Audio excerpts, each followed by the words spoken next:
Greetings and salutations. Ben here. Guitar there. Light. Ah! There we go. Yeah. Setup? Sure. Restring? Definitely. I don't know if it needs a setup. It's not quite playing like the number one that it is what I'm saying. I don't know. You know, weather's changing. And by the way, for my fellow Canucks, happy Thanksgiving. This is morning of the Monday after the Sunday Thanksgiving special on my channel. And sure, that means nothing, but it is Thanksgiving Monday is what I'm saying. Therefore, happiness. Sure. Thanks and stuff. You know, a fella would clean this place out so he could get closer to areas. Oh yeah, that's on there. So we'll just check the specs and throw on some Dario excess, so it produces excess tone, I guess. I don't know. No, it's not it at all, but it sounded good, right? No? Alright, I'm just getting distracted by stuff over there off camera. There we are. So I don't know, what's the action at the moment? I'm just curious. There it is. Alright, 12th fret. We're looking at just about 3/64. It's just under 3/64 on the treble side. Still feels high to me, which is, I know, that's odd. But then again, when it comes to string action, I go, how, you know, it's like limbo. How low can you go without buzzing? You know, all right. So got the capo on there. We got 6 thousandths of an inch relief, maybe. Do we? At the body joint, let's go for the 6th fret.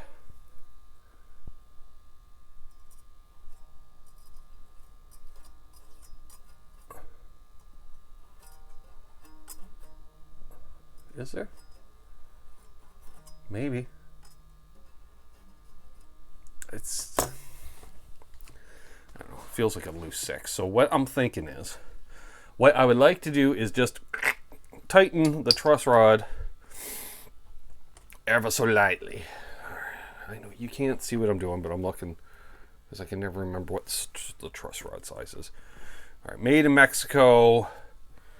You would think it would be close to American specs because it's, you know, America adjacent. But on the other hand, I don't know. I assume Mexico, like the rest of the civilized world, uses the metric system. So does it have a metric? Or does it have an imperial? That felt like none of the above.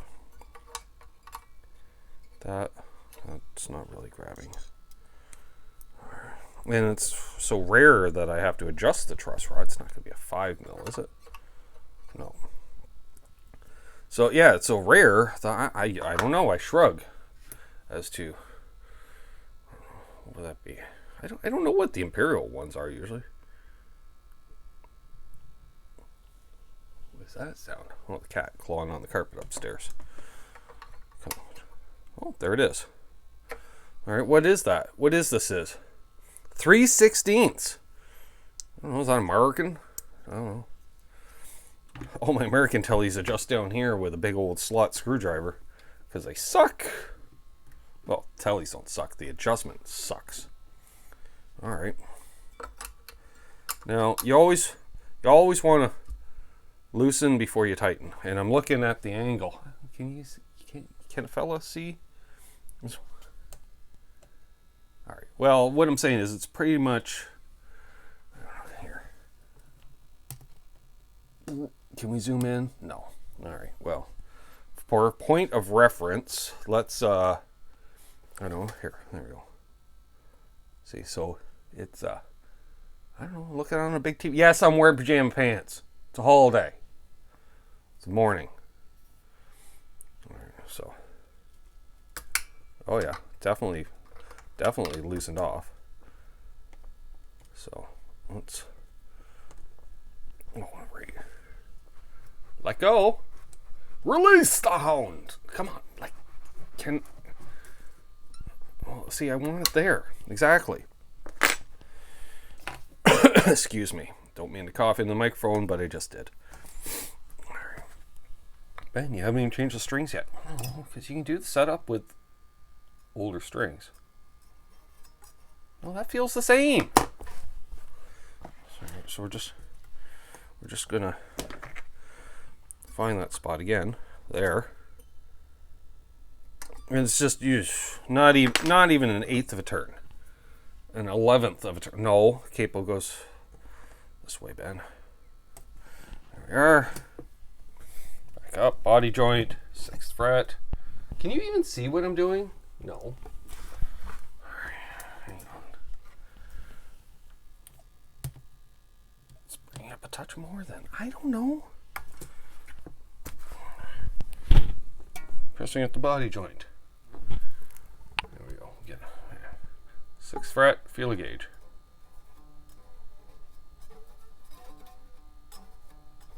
Yeah, I like that. Okay. So, that's that. Let's double check the action. You know, because straightening the neck will bring down the strings. We're not working in millimeters. Wow, this has all the, like, you can tell I grabbed onto this. There's all kinds of DNA on this thing, is what I'm saying. See, you can see the shiny part in the middle, and then look at all that mung. Good golly wally. All right, checking the action at the 12th fret. Oh, that brought us down. Oh, just a skosh over 2. Can I?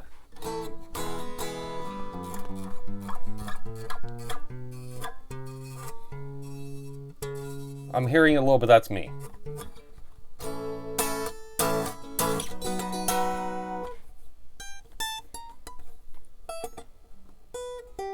Yeah, you know what? We're going with that. Oof.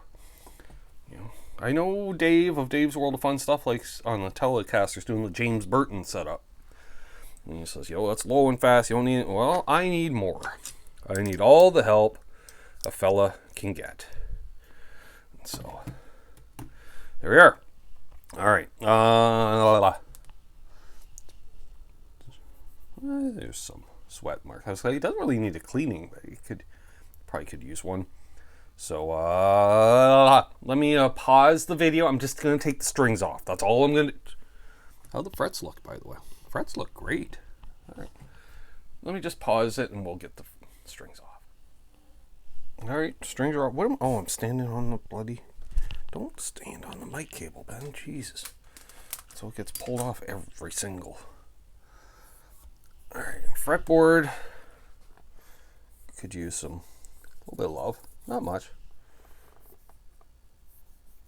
I'm just feeling to see how much DNA, like, do I want to scrub down. Now, fun fact, looks like I lubricate the nut down here because you can see, like, blackness in all the string slots. But I realize that's just DNA being pulled through the string slots over time. So we're leaving that in there. Pretend we didn't see that. For some reason, the roller bridge is getting really tarnished. Wow. But you can tell it's not a wiggle sticks kind, because if I roll them, I get a shiny side. Like, there's a dull side and a shiny side due to the amount of palm muting in the acetone or Ace Frehley sauce. I don't know what it is. It's coming out of my hands is what I'm saying. So, just gonna give the hardware. You can't see what I'm doing. Hang on. There we go. Yeah, I'm just, you know, the area that you can never wipe when the strings are on it. Well, you can wipe this spot here, but not this spot. So, let's get the pickups a little, wipe them off. Excuse me. I got a slight sniffles because it's, I don't know, it's cold out. It's cold and windy. It's Thanksgiving. Summer is over. Clearly. I do enjoy the way this guitar, being 2015, you can't really tell by the way that it is, but it's getting less white. It's creamifying. You can tell because the decals here got a slight border that is white, and they are not the same color, whereas this thing was white when I first got it. Curious if I pull the pick guard off if it looks any different underneath, or has it always been slightly off white and I never noticed? Don't know. All right. Whew. Now I'm getting sweats all of a sudden. What does that mean? I'm going to be nauseous? Sure. All right. Got 3 little disc style batteries here. I don't know what they're for. I don't know if they're any good. So we're just leaving them there and pretend we didn't see them. But they are distracting. All right. Got a toothbrush, I guess. So I don't see. Where's my main nylon bristled? Preparation is key. Got a cat brush. That doesn't do anything. Well, I don't even. Obviously found that in a random box. And then what's that there? Oh, okay. You know, got random Walmart pepper. Best before September 2021. All right, well, sure. I don't know. Let's just toss that then. I don't know. Does pepper go bad? Well, it's tossed now, and clearly it's not getting used because it's down here in the workshop for some reason. All right, what am I looking for? Right, the brush. Oh, itchy nose. You know what? I'm going to go blow my nose because I got an itchy booger. And I'll find my brush. I'll be back. All right, after the sneezing fit 9000 that happened right after I stopped the camera. Oh, Ben was found. You get these, and I don't know. I got this at the Napa. 3-piece kit, you know, 2 of them are wire, and then one's not wire, nylon. So, I don't know, it's basically an oversized toothbrush, and I find, you know, it does the thing.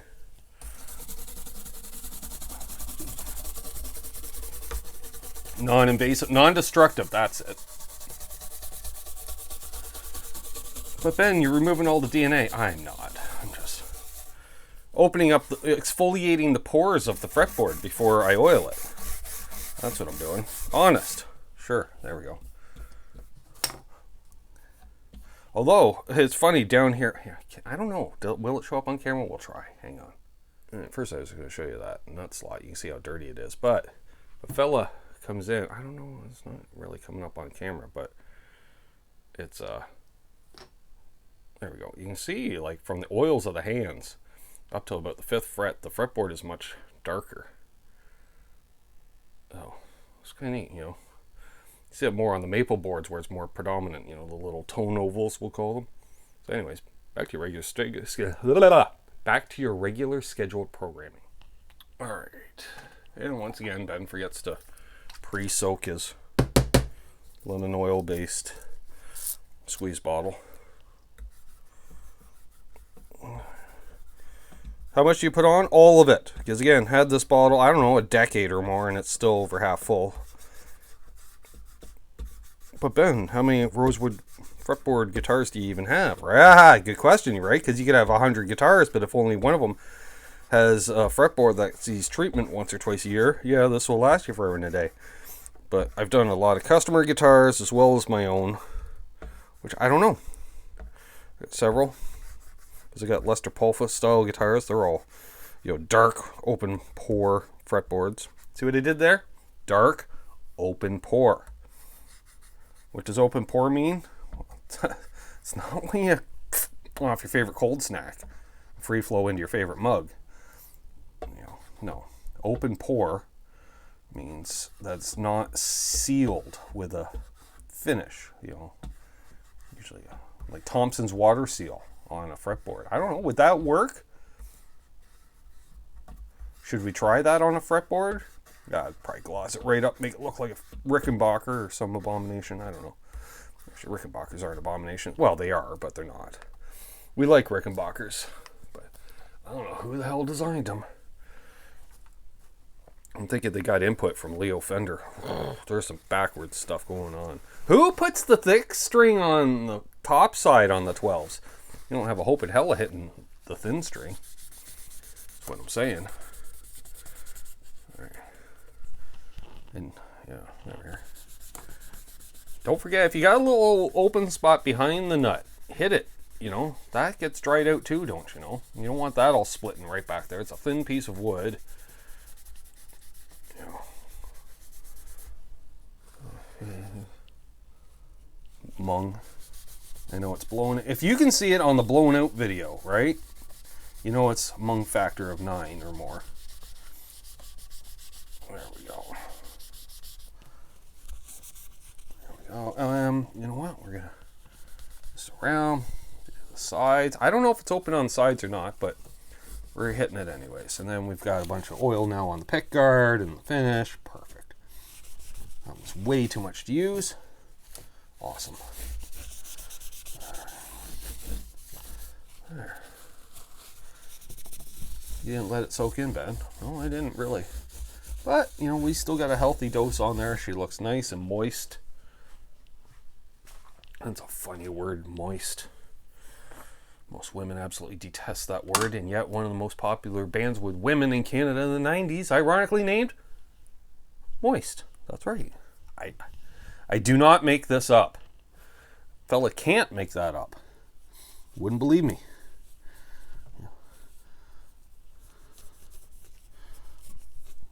It's like, well, we play some really girly music. The girls like us. What should we name our band? Let's call it Moist and piss them all off. No. Vancouver bands. You gotta watch out for those Vancouver bands. Then again, I don't know how many bands are actually from Vancouver. Yeah. Sort of like LA bands, you know. Most LA-based bands aren't from LA. It's a bunch of guys that moved to LA and started a band. You know, similar. That's what happens in Canada, or at least it did back in the day. Vancouver was your melting pot for original music. We had a premier studio out there with Little Mountain. You know, all the hits were coming out of Little Mountain in the early 90s. Oh, I got a cough. Something fierce. I'm going to pause the video. All right, I'm back. Just did my best Don Pasola impersonation. If you don't know who Don Pasola is, look him up. All right. Fell right there, Ben. Jesus. I know.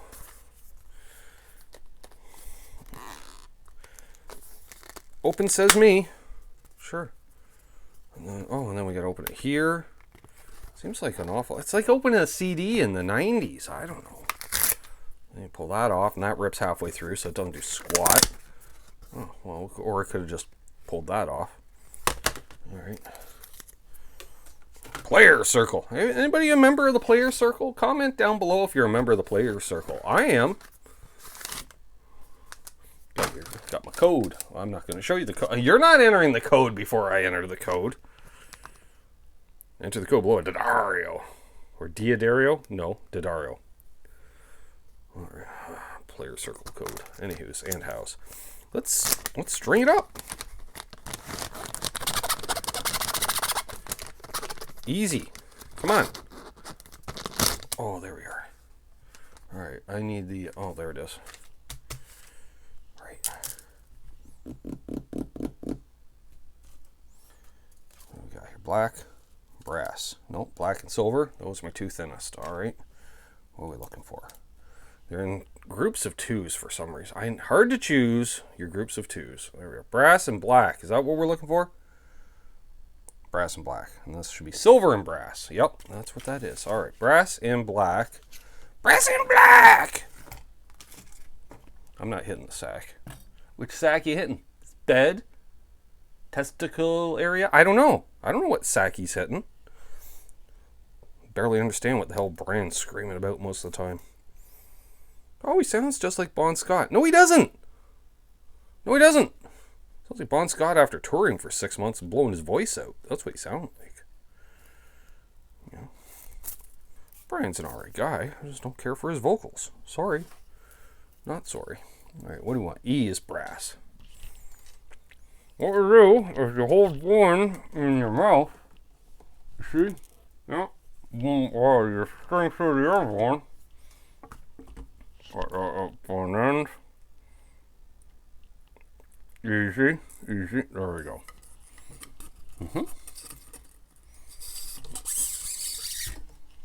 Don't hit the light, Ben. Jesus Christ.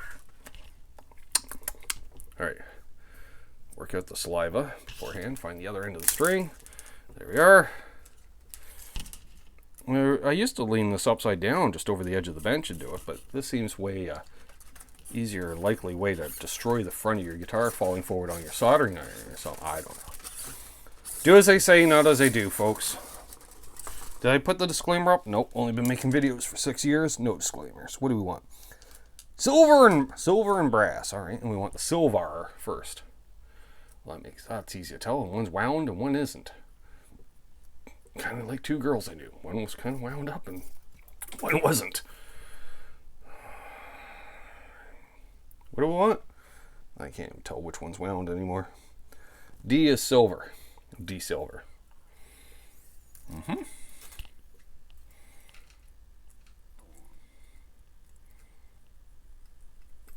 Come on! Get in the hole. Get in the hole. Get in the hole. There we go. Got in the hole. Now I should mention, assuming, that you don't have hardware failures on your guitar, fun fact, once you do a setup on a guitar, don't make a run for the border. Okay, so once you set up your guitar, I was going to say the only seasonal adjustment, assuming you live in a part of the world that has seasons. I'm looking at you, Arizona residents. You don't have seasons. You have one. Hot. All right, so poke through. There we go. So assuming that you do the setup that you like and you want and everything, right? You got your action set, which is your string height away from the fretboard. You got your intonation, which is your back and forth of the saddles to make sure, there we go, make sure that's on camera, to make sure, when you fret a note, it's actually in tune, or as closely in tune as possible, because, different hand pressure affects the tuning. That's right. Black is B. B is black! Anyways, I gotta stop yelling into the mic. So, once you do all that, we're going to talk about this or mouthful, so why don't we just pause while we do this. Get that one in there. Alright, you can do it. You can feed my Frankenstein. No. Anywho's, once you set your action, your intonation, and such, the only thing that'll move during seasonal changes, and it's as much a humidity situation as a temperature thing, is the curvature of the neck kitcher, aka your truss rod adjustments. I had a guitar once, man, that neck just moved.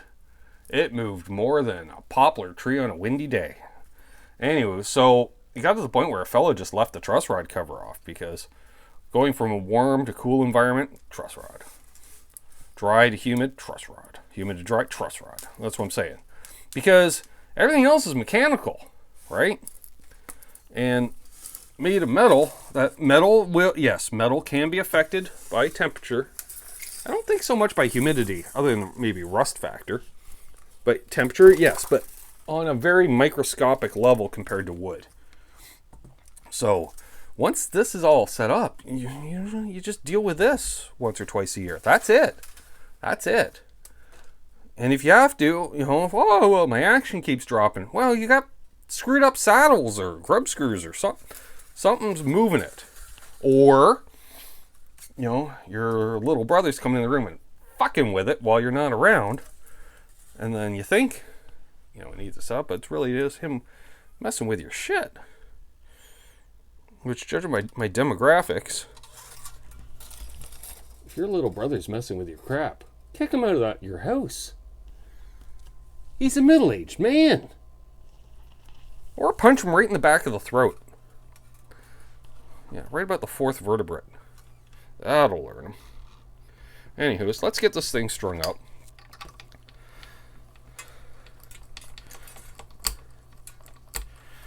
So that's my Midas tip. Sure.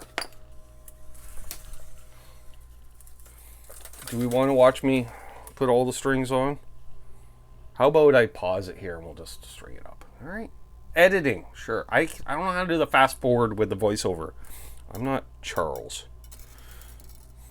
He just does it. He doesn't tell me how he does it. He just did it.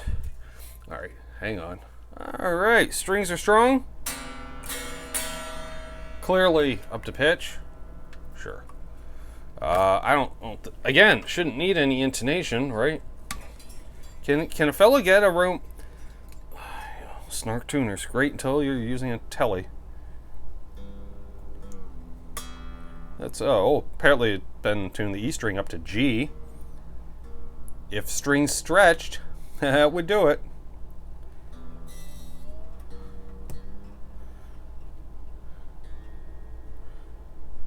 And I was thinking to myself, as I was stringing this up, this thing generally has 9 through 42s, but there was a time when it ran 9 through 46. There was a time it ran 10 through 46. And yeah, never once had to cut the nut slot or nothing. Like, this was a very fine guitar out of the box as far as I'm concerned. The only thing I did, I had an X-Jim a while back, because I was getting the Hand Muncher 9000 happening.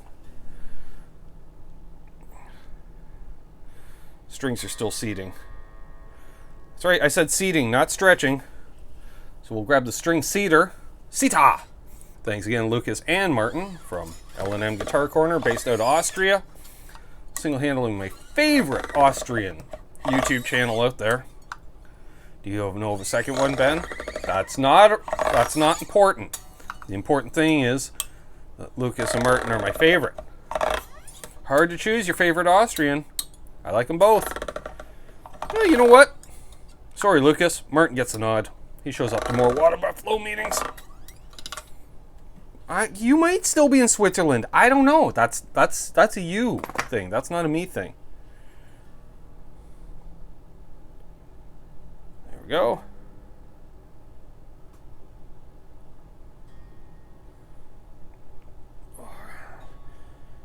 Alright, the question is, can Ben... And you may hear, yeah, my furnace is running in the background. Had to turn it on yesterday. Excuse me, that's how I always know it's Thanksgiving weekend. Furnace comes on.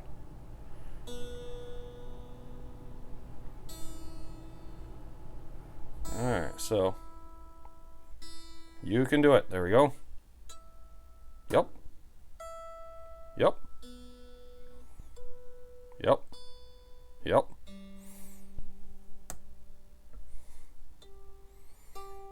Yep. See, because it doesn't change. It's mechanical. Yep.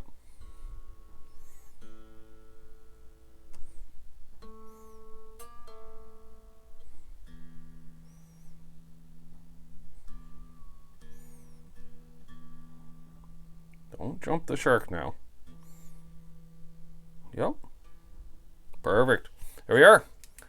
So, I don't know where we're going. Mexican Tele gets Daddario excess strings. We'll throw Daddario excess in the title. Hopefully we get extra click grabs and stuff.